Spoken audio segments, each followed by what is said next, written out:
എന്ന തോന്നലായി, കണ്ടിട്ടും കണ്ടിട്ടും പോരാറായി. തൊട്ടപ്പോൾ ആത്മാവിൽ തേൻ നിറഞ്ഞു, പൂ പോലെ നീ വിരിഞ്ഞു.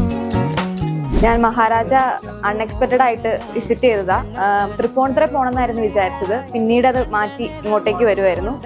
ഒത്തിരി ലൈറ്റ് വെയ്റ്റ് കളക്ഷൻസ് ഉണ്ടായിരുന്നു. ആദ്യം ഞാൻ ജസ്റ്റ് നോക്കിയിട്ട് പോകാമെന്ന് വിചാരിച്ചിട്ടായിരുന്നു വന്നത്. പിന്നീട് 1-2 കളക്ഷൻ എനിക്ക് ഇഷ്ടപ്പെട്ടു.